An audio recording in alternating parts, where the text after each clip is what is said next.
అందరికీ నమస్కారం. 24/7 న్యూస్ టీవీకి స్వాగతం. నేను మీ శాన్వి. ఈరోజు మనతో పాటు గురుగారు చెబిఎన్ కిరణ్ శర్మ గారు ఉన్నారు. మరి ఆయనతో మాట్లాడదాం. నమస్తే గురుగారు. నమస్తే తల్లి. ఎలా ఉన్నారు గురుగారు? అద్భుతం. Energetic and ever green. గురుగారు ఇప్పుడు చూసుకుంటే వినాయక చవితి అనేది దగ్గరలో ఉంది. మరి ఈ వినాయక చవితి రోజు ఏమైనా స్పెషాలిటీ ఉందా? ఎలాంటి పనులు చేస్తే మంచిదంటారు? దగ్గరలో ఉందంటే దాదాపుగా ఇంకా 20 రోజుల పైన దాటిపోయి ఉంది మనకి వినాయక చవితి. పర్లేదు, హ్మ్. మంచి ప్రశ్ననే. అంటే వినాయక చవితికి విశేషం ఏమిటి అని అడిగితే సర్వ విఘ్నాలని నాశనము చేసి అనుకూలతని కలిగించేవాడు. హ్మ్. అంటే ఆటంకాలన్నీ కూడా తొలగింపజేసి మనకి శుభాన్ని, ఆనందాన్ని కలిగించేవాడు. మొట్టమొదటి పూజించేటువంటి వ్యక్తి ఎవరంటే భగవంతులలో గణపతిని పూజించాలి. ఆ గణపతిని పూజించడం వల్ల ఏమిటంటే మనం చేసేటువంటి కార్యాకారణ సంపన్నటువంటి అన్ని రకాల శుభయోగాలు మనం పొందుకునే అవకాశం ఖచ్చితంగా ఉంటుంది. హ్మ్. మరి ఆయన జన్మదినోత్సవం కూడా ఆ రోజు. అంటే గణపతికి దాదాపుగా బొమ్మ తయారు చేసి అమ్మవారు ప్రాణం పోయే ఒకటి. తర్వాత శివుడితో యుద్ధం అవుతుంది. ఎక్కడ మనకి కైలాసంలో పార్వతీదేవి కాపలాదారు ఉన్నటువంటి ఆ యొక్క నాయకుడిని అంటే ఆ బొజ్జయ్యను కూడా శిరస్సు ఖండించి అక్కడ మళ్ళీ పునర్జీవితం అవుతాడు. కాబట్టి ఇలా అనేక రకాలుగా ఆయనకి 2, 3 రకాల మరి ఆయనకి పునర్జీవనం వచ్చేటువంటి అవకాశం ఉంటుంది. ఆయనే ఆటంకాలు పొందుకున్నాడు కదా, ఆయన ఎవరు కాపాడతారు? మరి హ్మ్. అటువంటి వ్యక్తి మనకి విఘ్నాలకి ఏమైనా అనుకూలంగా ఉంటాడా అని అడిగే వాళ్ళు కూడా ఉంటారు. అవును. అంటే ఎటువంటి ఆపద వచ్చినా, ఎటువంటి కష్టం వచ్చినా, అటువంటి కష్ట నష్టాల నుంచి తప్పకుండా సంపూర్ణమైనటువంటి విజయాన్ని ప్రాప్తించేవాడు గణపతి. కాబట్టి మొట్టమొదటిగా మనము ఏ పూజకైనా సరే, అటు కర్మకాండకైనా సరే, ఇటు ఈ పూజకైనా సరే, గణపతిని స్మరణ చేయకుండా మనం ఏ పూజ చేయం. కాబట్టి అవును. అటువంటి గణపతిని స్మరణ చేస్తేనే ఆ యొక్క కార్యక్రమం ఉన్నటువంటి ఆటంకాలను తొలగిపోయి అనుకూలవంతమైన కార్యజయం పొందుతుంది. అందుకని మనం గణపతిని ఆరాధించాల్సిన అవసరం ఉంటుంది. అదే హ్మ్. విషయం. గురుగారు ఇప్పుడు చూసుకుంటే చాలా మంది పురాణాల్లో కూడా ఉంది. వినాయక చవితి రోజు చంద్రుడిని చూస్తే నిందలు పడతారని చెప్పేసి. మీరేమన్నా పర్సనల్‌గా చూసారా అట్లాంటివి? తప్పకుండా ఉంటుంది. అంటే ఒకటి విషయం గుర్తుపెట్టుకోండి. చాలామందికి ఈ భాద్రపద శుద్ధ చవితి రోజున చంద్రుడిని చూడొద్దన్నటువంటి విషయం చెప్తారు. హ్మ్. అలా చెప్పలేదు. అమ్మవారు అలా చెప్పలేదు. చెవితి రోజున, హ్మ్. చెవితి రోజున చంద్రుడిని చూడొద్దు. అంటే ఏ మాసంలో అయినా సరే శుద్ధ చవితి రోజున మనం చంద్రుడిని చూడకూడదు. ఓకే. అప్పుడు మనకు నీలాపనింతలు వస్తూనే ఉంటాయి. ఖచ్చితంగా వస్తాయి. ప్రతి చెవితికి కూడా ఇది ఉంది. కానీ హుహుహు. మనము ఇక చెప్తున్నాం కదా, ధర్మం అనేది సనాధర్మం పోతూ పోతూ పోతూ లాస్ట్‌కి వచ్చేసరికి ఏదో గణపతిని హాయ్ అంటే సరిపోతుంది, మనకి అన్ని ఆటంకాలు పోతాయి అనేటువంటి స్థాయికి దిగజారిపోయాం. ప్రతి మాసంలో కూడా శుద్ధ చవితి రోజున చంద్రుడిని చూడకూడదు. అది అమ్మవారి శాపం. అయితే విశేషంగా అందరిగా భాద్రపద శుద్ధ చవితి రోజున చంద్రుడిని చూస్తే నీలాపనిందలు వస్తాయి అనేటువంటి భావనతో ఆ రోజున అమ్మవారికి అంటే ఆ స్వామివారికి పూజ చేసి కథ వినడం వల్ల, అంటే అక్కడ మీకు ఈ భాద్రపద మాసంలో గణపతికి దాదాపుగా మీకు కన్నులు ఉంటాయి. అంటే శమంతకమణి కథ అని, తర్వాత మనకి విఘ్నాధిపత్యం కథ అని, సప్త ఋషుల యొక్క కథ అని, ఈ వినాయక ఉత్పత్తి అసలు వినాయకుడు ఎలా ఉన్నాడు, హ్మ్. ఈ 3 కథల్ని ఒక కథగా చెప్పి ఇది విన్న వారికి నీలాపనిందలు పోతాయని అమ్మవారు మనకి వరం ఇచ్చింది. హ్మ్. అయితే ఇక్కడ విషయం ఏంటి, అసలు ముందుగా మనం చెప్పాలంటే భాద్రపద శుద్ధ చవితి రోజున మనకి గణపతిని పొద్దున్నే పూజ చేయాలి. హ్మ్. మనకి వీధిలో పెట్టేటువంటి అంతా కూడా మనకి గుర్తుపెట్టుకోండి, వీధిలో పెట్టి నవరాత్రులు అనేది ధర్మశాస్త్రంలో లేదు. లేదు.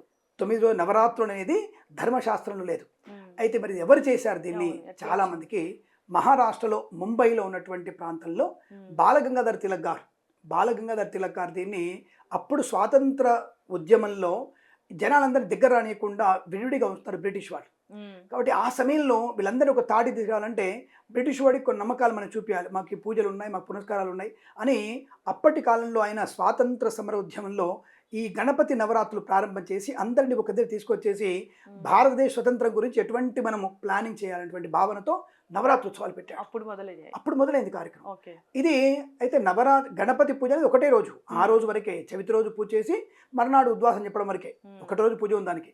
కానీ 9 రోజుల పూజలో ఈ ధార్మికమైనటువంటి అనుకూలత, కొంతవరకు చెప్పాలంటే మద్యపానము, మాంసాహారం అన్ని కూడా మానేయడం జరుగుతుంది. హ్మ్. అంటే శుద్ధంగా ఉండేటువంటి ప్రయత్నం జరుగుతుంది. కాబట్టి 9 రోజుల ఉత్సవాలుగా ఎప్పుడు దాదాపుగా ఇది మనకి 1857 నుంచి స్టార్ట్ అయింది. 1857లో స్టార్ట్ అయింది. హ్మ్. మహారాష్ట్రలో బాలగంగాధర్ తిలక్ గారు చేసినటువంటి ఒక కార్యక్రమం ఇది. అలా మనకి 9 రోజులు నవరాత్రులుగా పెడుతూ మనకి భాగ్యనగరం లాంటి అలాగే మహారాష్ట్రలో కొన్ని ప్రాంతాల్లో చతుర్దశి రోజున అంటే పద్మనాభ స్వామి వ్రతం రోజున హ్మ్. దీన్ని ఉద్వాసన చేస్తారు. అంటే అవును. 10 రోజులు చేసి 11 ఉద్వాసన చేయడం జరుగుతుంది. నవరాత్రులుగా అక్కడ ప్రారంభమైంది. అయితే ముందు మన కథలోకి వద్దాం. అంటే వినాయకుడి పూజలోకి వచ్చినప్పుడు వినాయకుడి పూజలో భాద్రపద శుద్ధ చతుర్థి రోజున వినాయకుడి యొక్క ఉత్పన్నం జరిగింది. ఆ రోజు పూజ చేసుకున్న తర్వాత పొద్దున్నే పూజ చేసిన తర్వాత కథ వినాలి. కథ ఏమిటి అసలు చాలామంది అడుగుతుంటారు. కథ ఏంటంటే ముందుగా ఆయనకి వినాయక ఉత్పత్తి, అసలు వినాయకుడు ఎట్ట పుట్టాడు, ఎలా జన్మించాడు ఆయన అంటే, పార్వతీదేవి ఈ విధంగా మనకు కైలాసంలో ఆమె భర్త కోసం ఎదురు చూస్తూ ఉంటుంది. ఈ లోపల ఈశ్వరుడు ఏం చేస్తాడు, భక్తవత్సలుడు. ఈశ్వరుడు భక్తుల యొక్క కోరిక మన్నించేవాడు. అక్కడ గజాసురుడు రాక్షసుడు లేవాడు, ఏది భూలోకంలో. ఆ సమయంలో ఈ గజాసురుడు ఘోరమైన తపస్సు చేస్తుంటాడు. తపస్సు చేస్తున్నప్పుడు ఆటోమేటిక్గా ఈ ఈశ్వరుడు వెళ్ళి ఏం కావాలి అని అంటే, నాకు నువ్వు ఎప్పుడు కూడా నా గర్భంలో నివసించమని చెప్పేసి గజాసురుడు, అసురుడు అంటే రాక్షసుడు, వాడు కోరుకుంటాడు. భక్తవత్సరుడు వెంటనే ఆయన కడుపులోకి వెళ్ళిపోతాడు, కడుపులో నివసిస్తుంటాడు. పార్వతీదేవి నా భర్త గారు ఇంకా రావట్లేదని చెప్పేసి ఆమె చూస్తూ ఆవిడ యొక్క దూరదృష్టి ద్వారా గజాసురుడు గర్భంలో అని చెప్పి తెలుసుకుంటుంది. వెంటనే అన్నగారైనటువంటి విష్ణుమూర్తి దగ్గరికి వెళ్ళిపోతుంది. నాన్న మరి అన్నయ్య ఒకప్పుడు భస్మాసురుడి నుంచి కాపాడావు, మరి ఆయన గజాసురుడు కడుపులో ఉన్నాడు, నా భర్తను రక్షించమంటే నువ్వు కంగారు పడకమ్మా, నువ్వు ఇంటికి వెళ్ళు, నేను వెళ్తా అని చెప్పేసి ఆయన ఒక వేషం అంటే సన్యాసి, ఒక సన్నాయి అంటే సన్నాయి ఊదేవాడి వేషం వేసుకొని ఈ నందిని భృంగిలు ఉంటారు, ఎవరు శివుడు స్వరూపం ఉంది కదా, శివరూపాల శివగణాలన్నీ కూడా నందిని భృంగిలందరూ కూడా ఈ వాయిద్యకారులు తీసుకుని వెళ్ళి వెళ్తూ ఉంటాడు. నందిని కూడా తీసుకెళ్తాడు. నంది వెళ్ళిన తర్వాత గజాసురుడు రాష్ట్రంలో ఆ రాజ్యంలో నందిని ఆడిపిస్తుంటాడు, బాగా తన సన్నాయి ఊతో ఆడిపిస్తుంటే అందరి చోట విని ఈ గజాసురుడు విని బాగా నంది నాట్యం ఆడుతుంది, వచ్చి అంతఃపురంలో ఆడమని చెప్పేసి ఆజ్ఞాపిస్తాడు. ఆ సమయం కొంచెం విష్ణుమూర్తి ఆ మంది మార్బలంతో వెళ్ళి నందిని బాగా ఆడిస్తుంటాడు, బ్రహ్మాండ సన్నాయి ఊతుంటాడు, డోలు వాయిస్తుంటే అది నంది అనేక రకాలుగా ఆడుతుంటుంది. అదే ఇంతవరకు ఎప్పుడు చూడలేటువంటి నటన అని చెప్పేసి, నాట్యం అని చెప్పేసి సంతోషపడి ఆ గజాసురుడు వెంటనే విష్ణుమూర్తికి నీకేం వరం కావాలో కోరుకో అంటాడు. ఆ సమయం కుదిరినటువంటి విష్ణుమూర్తి మాయలాడు కదా, వెంటనే ఉండి అయ్యా నీ కడుపులో ఉన్నటువంటి విష్ణువు శివుడిని నా నందీశ్వరుడు వచ్చాడు, ఆయనకి తన యొక్క గురువు కావాలంటే, తన యొక్క దేవుడు కావాలంటే అనగానే అప్పుడు అనుకుంటాడు, వచ్చిన వాడు మాయలోడు విష్ణుమూర్తి అని చెప్పి తెలుసుకున్నవాడి, స్వామిని తప్పకుండా ఇస్తాను, కానీ ఒక చిన్న నాది కోరిక ఉందంటే తప్పకుండా తీరుస్తా అంటాడు. ఎప్పుడైతే నా యొక్క శిరస్సు ముల్లోకాలకి పూజనీయంగా ఉంటుందో అప్పుడు తప్పకుండా నేను ఆయనని బయట తీసుకొస్తాను. కానీ విష్ణుమూర్తి తదాస్తని ఆయనకు వరం ఇచ్చేస్తాడు. నంది వెళ్ళి ఆ పొట్ట చీల్చేసి శివుడు బయటకు వస్తాడు. అంటే ఇక్కడ రెండు కారణాలు ఉన్నాయి. ఒకటి, రెండు అర్థాలు తెలుసుకోవాలి మనం. ఒకటి, ఈశ్వరుడు ఎక్కడి వారికైనా భక్తవతుడు ఉన్నా లోకకంటకు నాశనం చేయడానికే ఈ ఇద్దరు శివకేశవుడు ఆడేటువంటి నాటకాలు ఇవన్నీ. అవును, ఇది ఒకటి తెలుసుకోవాలి. రెండవది, రాక్షసుడైనా సరే గజాసురుడు ధర్మాన్ని నిలబడతాడు, అధర్మంగా యుద్ధం చేరువాడు. అంటే ధర్మం ఏంటి, సరే నువ్వు వరం ఇచ్చాడు, రాక్షసుడేగా తప్పించుకోవచ్చుగా, కానీ సరే తప్పకుండా ఇస్తాను, ఈశ్వరుని వదిలిపెడతాను, కానీ నా కోరికని ధర్మాన్ని కట్టుకుంటాడు గజాసురుడు. అంటే రెండు విషయాలు సూక్ష్మంగా మన పురాణాలు తెలుసుకోవాలి. కాబట్టి అలా గజాసురుడు కూడా న్యాయంగా ఉంటాడు. సరే శివుడు వచ్చేస్తాడు, తర్వాత ఆయన కైలాసానికి వెళ్తాడు. వెళ్ళిన తర్వాత అక్కడ అమ్మవారు అభ్యంగన స్నానం చేస్తుంటే, అంటే వరిపిండి పెట్టుకొని నువ్వుల పిండి పెట్టుకొని, నువ్వుల పిండి అంటారు దాన్ని పెట్టుకొని అమ్మవారు స్నానం చేయడానికి రెడీ అవుతుంటుంది. ఆ యొక్క భర్త గారు వస్తున్న మాట విని ఆనందంలో ఆ యొక్క బొమ్మని కాళ్ళు చేతులు తీసి ప్రాణం పోసి ఆ యొక్క కాపలాగా ఉంచుతుంది. ఇంటికి కాపలా ఉంటాను ఆయన, నువ్వు నేను లోపలికి వెళ్ళొస్తాను చెప్పి వెళ్తున్న తర్వాత ఈ గణపతికి, ఈ యొక్క వినాయకుడికి, ఆ పిల్లవాడి బాలుడికి వచ్చేవాడు ఈశ్వరుడా విష్ణువు అని తెలియదు వాడికి, ఎవరు తెలియదు, తల్లి ఒక్కటే తెలుసు వాడికి, పార్వతి మాత్రమే తెలుసు, ఇంకెవరు తెలియదు, చీమ కూడా తెలియదు వాడికి. అలా కాపలా కాస్తుంటాడు. ఈశ్వరుడు లోపలికి వస్తాడు, ఆనందంగా వస్తున్నప్పుడు అడుగుతాడు, పిల్లాడు ఎవడు నువ్వు అంటాడు. మరి నేను కైలాసాధిపతిని ఈశ్వరుడిని, నువ్వెవడనంటే నేను పార్వతీ పుత్రుడిని, నువ్వెవడు అంటాడు.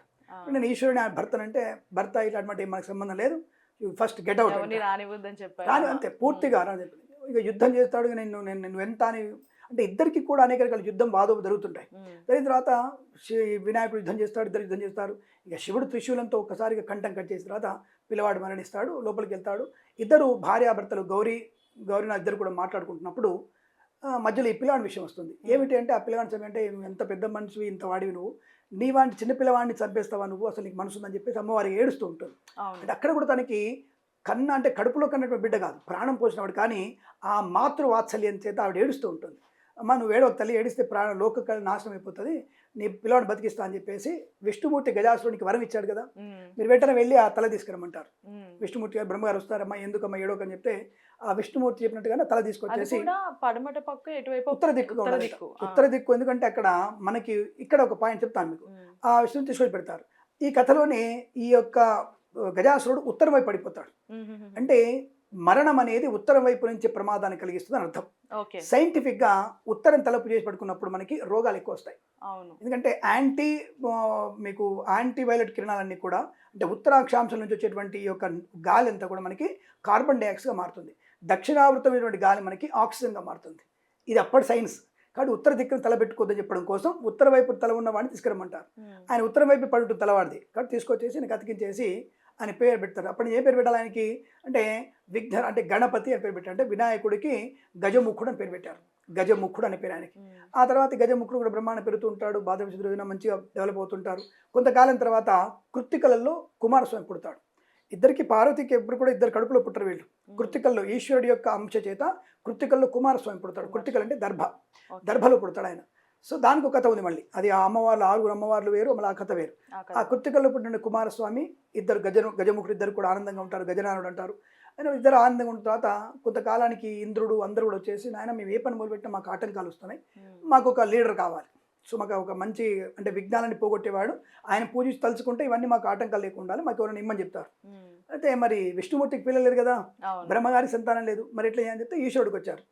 ఆ మాట అయిన ఇద్దరు తల్లిదండ్రులకు వచ్చేస్తారు, మాకు ఇద్దరికి వచ్చేసి నిలబడతారు. ఎవరికి ఇస్తావు ఈ యొక్క మేనేజ్మెంట్ ఎవరికి ఇస్తావు అనగానే తల్లి అడుగుతుంది, ఆయన మరి ఎవరైతే ముల్లోకాలు తిరిగి వస్తారో, ముల్లోకాలు తిరిగి రండి, నదీ నదాల్లో స్నానం చేసి రండి, ఎవరైతే ముందుగా కైలాసానికి వస్తారో వాళ్ళకి విఘ్నాధిపత్యం అంటే ఈ యొక్క డిస్టర్బెన్స్ ఉన్నటువంటి వాటికి మిమ్మల్ని అధిపతి పెడతారు. ఎందుకంటే మీరు అటువంటి డిస్టర్బెన్స్ అంటే కూడా విఘ్నాన్ని తొలగించాలి, అవన్నీ తొలగించి వాళ్ళకి అందరూ క్షేమం కలిగించాలి.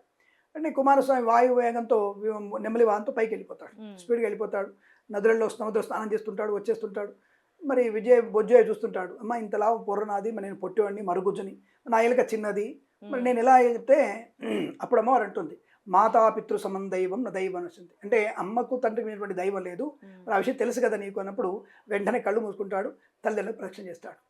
3 ప్రదక్షిణ చేస్తారు కల్లా ఎక్కడెక్కడైతే కుమారస్వామి స్నానం చేస్తున్నాడో అక్కడక్కడ ఈ యొక్క మహానుభావుడు కనబడుతూ ఉంటాడు, అంటే ముందు వచ్చేస్తుంటాడు. మరి ఇదేంటి నాకంటే పొట్టోడు వీడు స్పీడ్గా ఎట్లా వెళ్తున్నాడని చెప్పేసి తలుచుకుంటాడు. అప్పటికి అన్ని కంప్లీట్ చేసుకొని వస్తాడు కైలాసానికి. వచ్చేసరికి మళ్ళీ ఇక్కడ ప్రదక్షిణ చేస్తూ ఉంటాడు. ఇక్కడ అన్నగారి యొక్క కేవలం బుద్ధి రూపకంగా అతను గొప్పవాడు, ఏ పని చేయగలుగుతాడు కాబట్టి బుద్ధి ప్రధానమైనది అని చెప్పేసి అమ్మ దగ్గరికి వెళ్ళి, అమ్మ ఆయనకే విఘ్నాధిపతి అని చెప్పేసి ఒప్పుకుంటాడు.